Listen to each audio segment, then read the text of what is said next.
Hey guys, welcome to sort of the new Film Fanatics, I guess. We're going to be changing the name of the channel. Is it Dan Reviews? Dan Reviews It is going to be the name of the channel. Dan Reviews It. And basically, it's going to be a lot of the same stuff, a lot of movie reviews, but a lot of TV stuff too, and other stuff perhaps. Okay. You and I, Joe, this is Joe, by the way, my name's Dan. And people probably don't know that if they're only on our channel. If they're on your channel, they see you all the time. Yeah, I mean, Merlin, Joe, whatever. But we've only done a couple of video reviews on the Film Fanatics channel, so... Yeah, Joe. Yeah, and I'm Dan. Essentially, we did the Sopranos reviews on your channel maybe a year ago. Those are pretty good. And those were a lot of fun. Yeah. So we sort of got to talking about some other things we could do, which we'll discuss a little bit later. Mm-hmm. But, it's going to be kind of a more focused channel. Mm-hmm. It's going to be sometimes just one movie at a time. Okay. And I think, you certainly have brought this to my attention, that one of the problems with the Film Fanatic stuff was we were taking a little bit of time to talk about it and then a little longer to even put them up. So... Well, I know that we were doing a lot of movies. Yeah. And with our schedules with Justin and everything, it was hard. Yeah, there were three of us. It was like, for a lot of the more recent movies, you weren't even able to be a part of. No, I mean, honestly, so, time and money and everything. Yeah, so I think sort of the refocusing is going to be a lot of just my own reviews, standalone, I'll go see something, come right back and give you guys the skinny on it from my perspective. All right. And then some of the bigger releases, obviously, you'll want to be a part of. Sure. So I think that'll be cool. Mm-hmm. But yeah, it's going to be... Definitely, I think quicker to get up on the web. So we'll see what happens. All right, yeah, definitely, man. Looking forward to some of those. But I guess we're gonna start off by talking about a pretty big movie. Yes, one of the biggest in recent memory, and that is Beauty and the Beast, the live action version, of course, starring Emma Watson, who I always want to call Emma Roberts, but she's not. That's I always say Scream Queens Emma Stone. Nancy Drew. Myself. Emma Stone, yes. When I say Emma, yes. Hermione. Oh, true. Yeah, this is right. This is the Hermione version of Beauty and the Beast. And as I kind of do want to do with this channel, I just came from seeing it. Like, okay. I finished a half hour ago, so fresh in my mind, right. Initial thoughts kind of thing. When did you see the Thursday premiere of it? I did. I saw the 7 o'clock first Thursday premiere. So it's not super fresh in my mind, but I've had a little time to think about it, but it's fairly Which fresh. can also be good. Yeah. Some reflection time. Definitely. I will tell you, going into the movie, though, I kind of had mixed feelings, because you know how it's been with a lot of these live-action recreations of these classic Disney films. It's been mostly good. Yeah. But with Beauty and the Beast, it's like, it's so classic, so really nearly perfect. Why would anybody want to touch it? Right. And so I wasn't sure, and I heard initially there were kind of some mixed reviews, but apparently... Yeah, it's not getting as well reviewed as like The Jungle Book was, or even Cinderella. But people generally seem to like it. Yeah, everybody I've talked to that saw it loves it. Oh, yeah.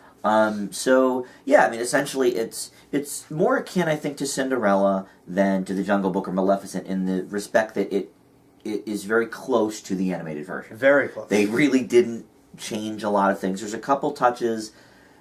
Also, I haven't necessarily... I mean, we watched the animated for the show maybe a year ago, maybe a year and a half ago. And other than that, I had seen it in the 3D version like 2013 or whenever that came out. Before that, it was...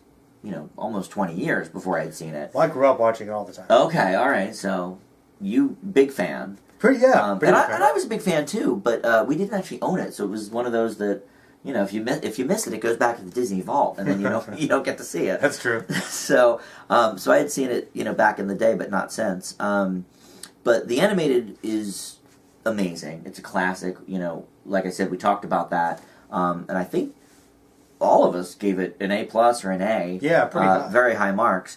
So this one, I was very excited about. Okay. Because, first of all, I thought the casting was great. I think that Emma looks exactly like Belle is supposed to look, and like she looks in the cartoon. Everybody else, I kind of didn't know who they cast for what, and I purposely,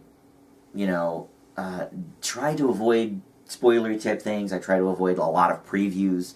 So I knew Josh Gad was the gay character because that was, of course, a big news item in LeFaux. But I was very pleasantly surprised at some of the people at the end of the movie, once they, spoilers, turn back to people, who some of the actors were. And I thought that was some big people, and I thought that was awesome. That is pretty awesome. So I liked that. But yeah, I thought that the singing was very good. I was kind of surprised. I wasn't really sure what to expect with the singing. But my favorite thing about this movie is I feel like I go way back with Disney. I love those old cartoons, the old live action movies, Herbie and Pollyanna and the ones from the 60s I grew up on.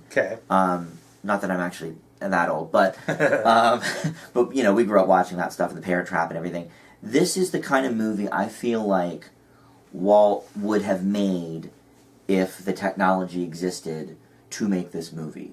So you think it feels more like an older film? Yes. Well, I think it feels more like, an authentic Walt Disney classic live action in the tradition of like a Mary Poppins. It's interesting you bring that up because I guess when I was watching the movie, I kind of felt a lot of times like I was watching a really big, well-developed theatrical production, which is how a lot of those older films feel. Yeah. And I actually saw with my family and my mother, where there's that one shot where Belle's kind of walking up on the hills, and they kind of do that circular shot with the big, awesome green screen. Yeah. The look of the movie is very good. She said that it reminded her a bit of Sound of Music.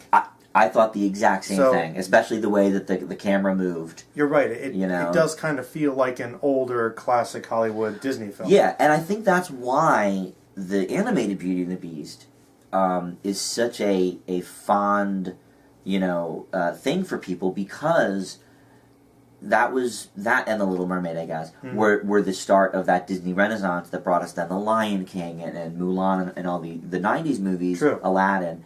But Little Mermaid was more of like a fun movie. It had great songs and everything. But Beauty and the Beast was just something wholly different. Yeah. And I think that's why it was the first animated movie ever nominated for Best Picture, and because it brought a lot of those people back to the classic Walt movies. And I think this had a lot of that feel. The costumes are fantastic.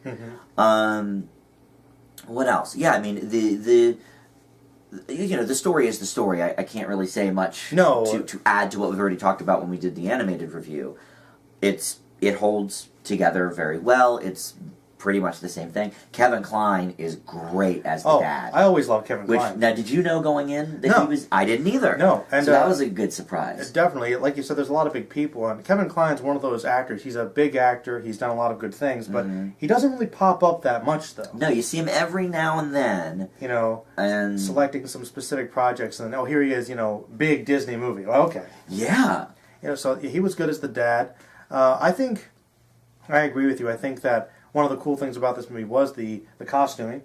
Looked very good, and it seemed very theatrical in terms of the stage, but I thought it worked. I think you're right, though. The story was almost beat by beat, like oftentimes line by line, scene by scene, and the songs, were done well, but they were kind of the exact same songs. Right. But there were also a couple minor additions. Yeah, which the ones that I noticed, I really liked. Yeah, they were good. Yeah, and the Be Our Guest scene is one of the most just enjoyable to watch sequences I've seen in a long time. It was good. Yeah, I mean, they really, everything came to life as you want it to, in this movie, but just the nods to sort of the classic Hollywood, which they did in the animated version as well.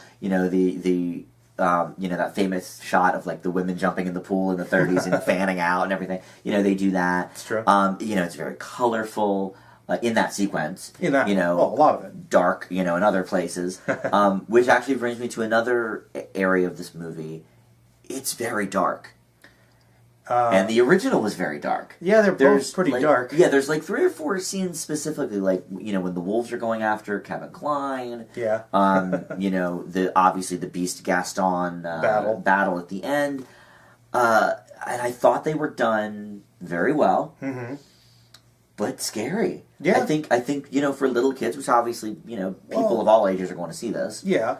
I know, I agree. Yeah, some parts of it are dark, but it's following but closely it's like Disney, right? It's to like the first movie, which was also pretty very dark too, yeah, in and of itself. But Disney always has that fun little thing where their best movies, they're for family, but they're some of them are kind of pushing it. Yeah, a little. and we always talk about Hunchback as the classic. Well, that's example of the example where I'm going to agree. They went too far. Dark. Burn the city to the ground, and then have a little musical number to forget about. You know, yeah, you got the Jason Alexander singing. Oh yeah, like, everything's fine. No, but okay. But this is more balanced, I think. I think so. But yeah, I think it's veered very close to the original, which is good. Mm-hmm. Because I think I didn't have such a problem with this as you did for Jungle Book, but the singing, you know, since it wasn't a full-on musical, it was sort of just they did those two musical numbers, took you out of it a little bit. Yeah, you know? I will admit, like, because all these songs are so iconic, when they had, like, those 2 or 3 that were not in the original film, they really did stick out a bit, and like, okay, this is nice, but it felt a little like it could have been padding, but then again, it did work with the characters, so it wasn't bad. But I mean, they weren't as good as the classics, I think. But they were, I agree. They were decent, like, additions. I thought they were very touching, some of those songs. Yeah, like, they really, those are the parts I was, like, crying in. The Beast is, like, talking about how, you know, he really embraces love, but he can't have it, and he just has to let her go. Like, that was a good one. It was, and very dark and and good. So wait, so that was not in the original movie? No, that little part where he does that little soliloquy or whatever. Yeah, because I wasn't sure. Like I said, other than, you know, Be Our Guest and the Bonjour song at the beginning, and then The Beauty and the Beast. Bonjour. Some of the songs, though good, aren't as iconic as, say, like, you know, the Lion King numbers, where you kind of know every single song. No, not quite. So I wasn't positive if there were any new additions to this live-action version. I do want to ask you, because that was one of my minor gripes to the movie, is we've noticed it in a couple films, but since it's a musical, sometimes they do a good job hiding the fact that it's been dubbed over, and sometimes they don't. Like this movie, where they clearly, you know, you can tell. I don't know how you fix that. Maybe it just seemed like you could tell that the inflections that, you know, Emma Watson might have been making while she was singing were definitely not matching the bravado when she was singing in the booth. And I'm like, at first that was the first it's song. most noticeable in that beginning. That first part. Yes. And I was even as the song goes on, it's like she's getting more into it, but that first maybe like 45 seconds to a minute. Maybe that's where she first started recording it. It's so obvious that she's lip syncing and just like not. It's like still. Yeah. It's like, yeah. Like, but you know, maybe they worked on it. At the beginning, it's a little jarring. Just a little bit though. Yeah. I did notice that there were a couple little minor things though. Like this movie, I guess if I was going to have any issue with the movie, I think it was well done. But there's that whole argument of why see it if it's so close to the original, which this one is very much a remake more than a reimagining. For sure. Reboot. It's a remake, very close. But if it's too close, is it too much? And I think it definitely adds a couple little minor differences, though. I even took a couple notes. Oh, nice. See if I can remember what they were. But let's see. What were a few of them? Oh, yeah. There were a couple little things they did explain which were fun. Like, you know how when they go up to the Beast Castle and it's suddenly winter? Yes. That happened in the original. I guess it was like a little plot hole. And they acknowledged it. Oh, it's snowing. Yes. Kevin Kline does say that. So there's an in-joke, but at least they're acknowledging it. And that's true. There's some a nice touch. More important things, though, like they kind of expanded on Belle's character. And I think that she is a well-written character, but they went much deeper. Like they talk a little bit about her mother. I thought that scene was great. They go back and oh my goodness, Beast kind of helps her learn a bit more about her past because it's a mystery, and we learn a bit more about her father. I think Kevin Kline makes the father character actually a little more dynamic here. Now, he's not exactly the same. He's not quite as much a mad scientist as he is like an artist. But he's a little sadder perhaps, but he's got that gravitas, I think, that he does. Kline brings to it. Also some strong things. There's the whole joke about the Stockholm Syndrome aspect, like she just kind of falls in love with her captor, but there are a couple scenes where they actually show her trying to escape and be a little more active, fight back. Yeah, I thought that was a little refreshing too. So there's a little more of that. Not that I think Belle isn't a strong character, but they made sure that, no, she clearly had a problem with this at first. Yeah. And there's a couple things. Yeah, it made the eventual love seem a little bit more real, because there was more of a struggle, I guess you could say. Yeah. Not that she wasn't struggling, like you said, in the animated, but... No, it's a little bit more realistic, I guess. Yeah. In that sense, as real as it can be. Another big difference, though, which I do think takes away a little bit when compared to the original, because leading up to this, my friends and I were talking a lot about Beauty and the Beast, and we often talk about how one of the best aspects of it is the villain. Because the interesting thing about Gaston, not to go too off on it, is that in the typical traditional Disney story, he'd be the hero. Right. And in the original film, he starts off, he's kind of a jerk, but he's not really a horrible person.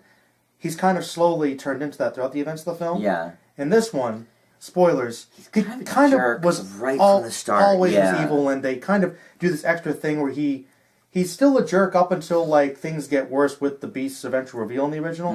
This one, he does something that's like straight up evil. Like, you're like, wow, you were kind of really bad from the beginning. So that, I mean, I didn't think the performance was bad. It's the Dracula Reborn guy. Yeah. Dracula Untold guy. Yeah, I forget his name. But he did a good job. But that... Yeah, he did. But that took away a little bit, I think, from the writing. Okay. Just a little. You know, because this time he was just bad for the sake of it. Yeah. So that was... I don't know. I kind of thought that worked for the character, though. I think it sort of works in both respects in different ways. Okay. Like, I feel like, you know, in this version, he obviously has been, you know, praised his whole life by all the women of the town, and obviously the LeFaux character is... I'm going to get to that. I think, yeah, we'll talk about that, I guess, a little more. That's his own little thing. In the original, it's... You know, if you're really looking for it, okay, he's gay. Here he's like the gayest of the gay. And there's one scene in the O Gaston song that's just like, oh my god. Too much? Like, Too much. it's almost too, yeah. And I turned to my friend and I said, that is almost too much. Yeah, so he's, you know, he's got him doting on him, he's got all the women doting on him. He is, I don't know. He's royalty, right? Is he a prince? Oh, he's a soldier, war hero. Okay. He might be a wealthy guy, but I don't think he's really royalty. So, I don't know. I think it sort of worked that he was a jerk the whole time, because she obviously wanted nothing to do with him. No. The entire movie. No, and I think she makes it more clear in this one. Yeah. But, you know, like I said... It has better reason to, like you said. A little better reason to. Yeah. But it's, you know, it's... So that one worked better for you in the animated? Just a little bit. Okay. I think for Gaston specifically, but I still thought this version was great, though. Yeah. Like, I just think he was maybe a little more one-note. Okay. The big thing, though, of course, the end here is of LeFou, Josh Gad. Yeah, let's talk about the Josh Gad gay character. Homosexual element, and there's also some other characters that have a couple of nods, too. They're really, yeah, like, so, yeah, this is the gay movie. Like, LeFou has always been, like, the cheerleader for Gaston, like his evil sidekick guy, but first of all, for the character, LeFou is kind of despicable in the cartoon, if you remember him. He's actually worse than Gaston. Like, he's... Yeah, he definitely seemed... He's a jerk. Better in this one. Like, he's a more rounded... A little bit... Conscience. Conscience, yeah. Yeah, like, you know, are we going too far? You really want to do that? But he also seems like it's heavily implied that he's got a thing for him. Oh, yeah. But they're pretty obvious about it. I thought that Josh Gad was actually pretty great in this. Yes, you know I'm not a Gad fan. Yeah, I know you actually aren't that much. No, but other than a few roles here and there, but... I liked him better in this than the Snowman in Frozen, personally. Because I thought that character was a little... Olaf was a little more just comic relief and nothing else. Yeah. So I guess I would agree with that. Yeah, I thought actually he did a really good job with the character, and I think maybe that is my main problem with Gad, and he does it as Olaf, is he does the same, like, sort of patter, and he plays every character kind of the same, and he sings in that weird way, which he didn't do here. You know, like the Olaf song where he's talking about summer is a good example of how he does that, like... Kind of a raspy... you know, like background. And he did it in The Wedding Ringer as well, when they're at the wedding. So, here he didn't do that. You know, the Gaston song that he sings, it was more theatrical, I guess, but less of the Gad influence. So I did like him, and I liked the character. I liked the way they portrayed him. Yeah, I mean, I think it was good.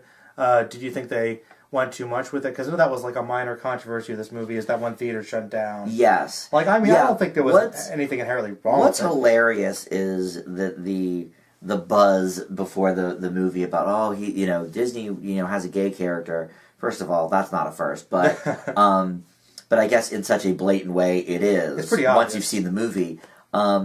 But, I mean, this thing is going to be one of the biggest openings of all time. It's planning to make like 177 million opening weekend. Oh, yeah. Which is, better than Civil War, better than Batman, Superman. So, I mean, it obviously isn't detracting people. Not too much. I think it's funny that it's even a controversy because people are going in droves to see this movie. Yeah. As you would expect. But one thing that was interesting coming from the theater aspect of it, because I worked, for those, people that don't normally listen, I work at the local movie theater here, and, yesterday was the Saturday, opening weekend of Beauty and the Beast, busiest day we've had in over a year at the theater, and what's interesting about this movie is it is literally all demographics. It's girls, it's boys, it's old, it's young, it's middle-aged, it's, people bringing their kids as families, it's couples just going on a date, it's, all races, this thing, I guess because of the first one, the lasting impression of the original, but there's not a lot of movies that really hit every single, demo that there is. Well, that's because, the nature of the story is very universal. It is. And it's done well, and it's simple, but it's got enough subtle complexities, I think, to balance it out if you wanted to. But at the end of the day, it's got a little bit of something for everyone. Yes, it does, which I love. I think that's why the original is so revered over, people like Aladdin that grew up with Aladdin. Like I was in high school when Aladdin came out, so it doesn't mean as much to me as probably you, because you were in, grade school when Aladdin came out. Aladdin is pretty big. Like the big four, Mermaid, Aladdin, Beauty and the Beast, and Lion King, yeah. Like the big four of the Renaissance. Yeah. But which I agree with. Everyone's got their own favorites. A lot of people, like Mulan or Hercules. I love Hunchback a lot, or Tarzan. There you go. So it depends, but I think that, Beauty and the Beast is kind of that one that's elevated that everybody kind of loves it. Yeah, it really is. And maybe it is because it's so universal.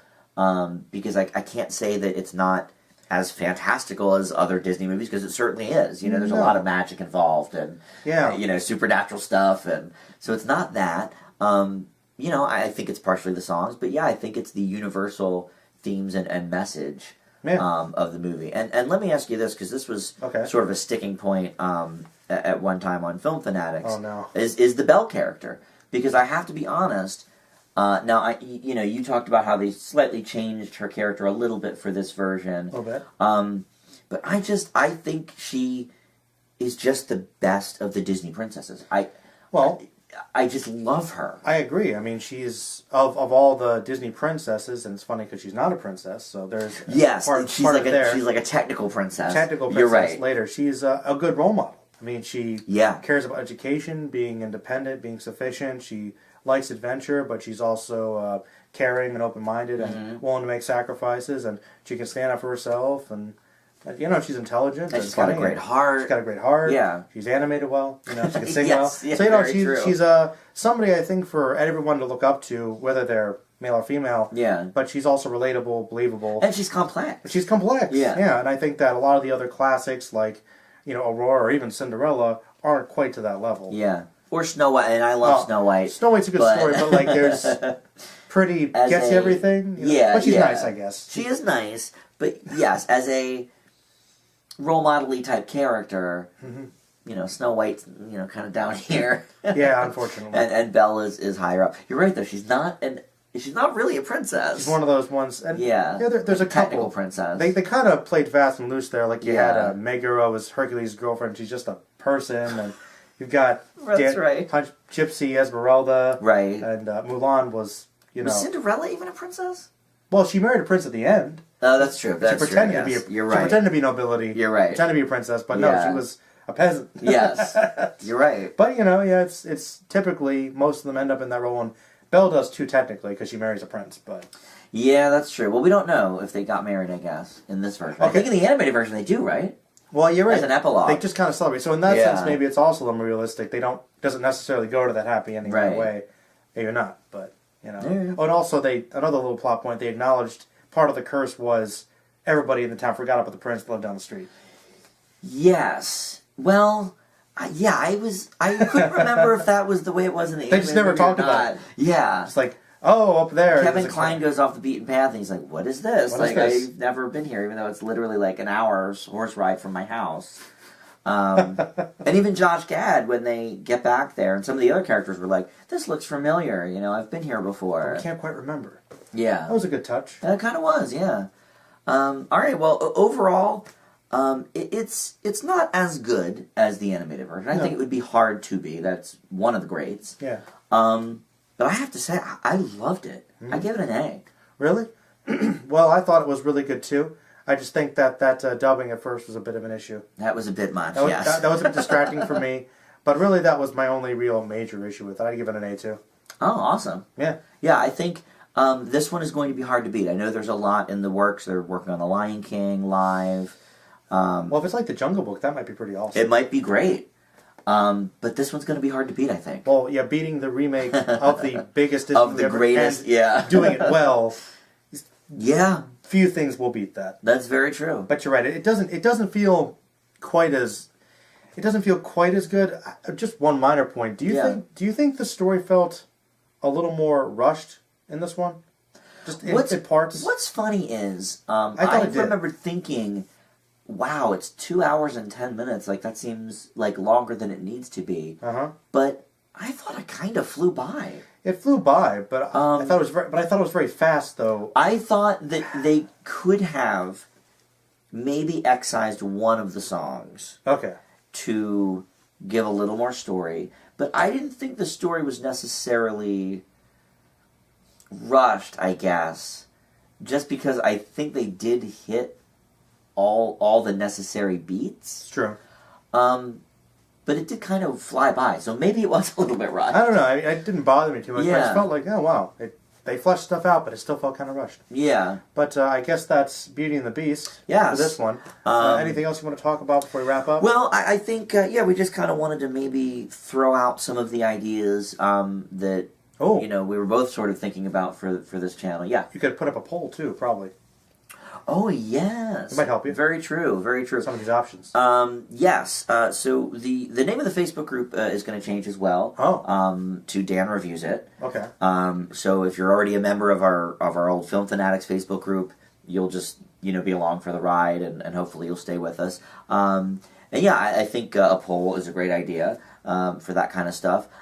We definitely want to do, in terms of the TV side, Riverdale is, you do a lot of comic stuff on your channel, but it's more of the superhero variety. Yeah. I grew up on the Archie books, still read them, so I'm very excited to talk about Riverdale, and I think we're going to try and time it out, so we're going to do 2 episodes a week, and we're going to try and time it out so we finish it when the finale is airing live. Try to get it out before the show's done for the season. Yeah, so I think that's going to be a great one. And then there's a lot of older shows that we had sort of thrown back and forth. The Wire is one that keeps coming up. I think at some point the X-Files would be cool. Yeah. Buffy is celebrating its 20th anniversary this year. That might be something fun. I could watch Buffy again. To look into. And then other than that, just kind of a lot of movie stuff. Like I said, some of these are just going to be me standalone. I mean, I see kind of everything, even if it's kind of lame or whatever, so... You should probably be selective about what you put up there, though. Well, yeah, true, but I also want to generate a lot of content. So, yeah, we'll see kind of, maybe a quick 4-minute video, here or there about something. But, yeah, I think the TV focus is something I really want to sort of dive back into. Because you're a big TV guy. I was a huge TV fan, much more than movies when I was growing up. We had our movies, but they were sort of like the same 5 we would watch over and over again, whereas TV, I was just watching everything, and still do. So I definitely want to do a lot more TV stuff than we've done. And, the Star Trek reviews that we've been doing you can continue that, maybe. Are going to, hopefully continue as well. So, that's kind of what to expect in the next coming months from the channel. We were joking about it. I mean, the OC you wanted to do. The OC is definitely on the list, and we were, sort of half joking about doing Frasier at some point too, which I would love. Maybe like an episode or 2. Also pretty big for it to consider if people are interested in your thoughts. I mean, I know I'd be down for it. Some of those Netflix shows for Marvel. Yeah, that would be interesting because I would have to start from scratch on those. You would. And that would definitely be an interesting, tack to take. And I'll tell you, I've been wanting to go back and watch them anyway. Okay. Let's just give me another excuse to do that. Yeah, true. Because, and Iron Fist just came out, so yeah, there's that. And we had talked about this a while ago, but I thought Twin Peaks, too. Yeah. Because I did get that set for Black Friday, and I know the new one's coming out. And I've never seen it, so that might be an interesting one, too. If you watch that, there's that. Could talk about that with you. And also, not just older shows, but if you ever want to talk like an older favorite movie of yours, maybe you can put that up. Yes, I would like to also do some, old classics. Well, yeah, some sort of theme shows where we'll, throw out maybe 3 or 4 movies of a similar genre or actor or whatever, and kind of talk about them, too. So, all right. So it's going to be kind of a lot of similar things, but a lot of new things as well. So we'll see how it goes. And I think the main difference is going to be a lot of video reviews. A lot of yeah. So as opposed to just the audio. So yeah. So we'll see how it goes. Hopefully you'll join me and Joe for the ride, and we'll see what happens. No problem. Yeah, man. We'll wrap it up. I guess. Yeah. Say goodbye. Thanks, and we'll see you later.